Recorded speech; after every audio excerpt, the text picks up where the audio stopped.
This video is going to be on the Honeywell 6290 touchscreen.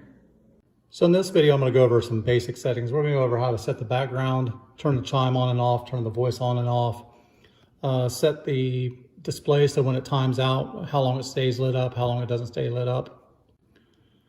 Now, when you start off on this, if your menu starts off looking like that, basically what you do is you hit the home key and it'll pull up the extra features over here.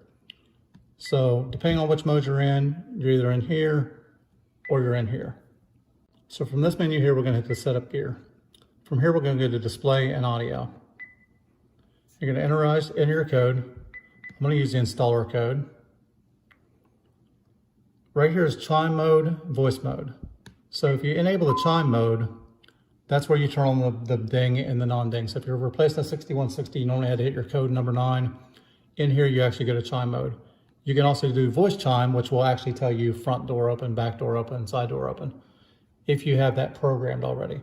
So if you're coming from a 6150, it's only going to say fault zone 3 or fault zone 4, because most likely the installer did not program the names that go along with it. So in this case, since it's a model home that I'm doing, I'm going to leave it set up for chime mode, and voice chime, because I want customers to hear it when they come in the house. Now the next thing I want to do in mine is the backlight. That's basically when it goes black. Most people's houses, probably 1 minute, 30 seconds. I'm going to actually set mine to never, because again, this is a model home. When people come in, I want them to actually see the touchscreen lit up so they know there's a security system in here. You also see in here a clean screen. So if you hit clean screen, basically it locks up the screen so you can wipe the screen down without pushing a bunch of buttons on the front of it. When I get down here, I'm going to hit the check mark to apply the settings. While I'm in here, I'm going to go ahead and adjust my brightness. I'm going to make it a little bit brighter so people can see it. And the volume, I don't want it too loud because if people are coming in and out or people are talking, I want them to hear it, but I don't want it to be overpowering. So I set that.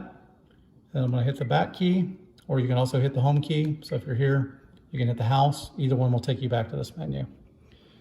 And that's basically the quick settings for how to set the background, the chime, and the display brightness.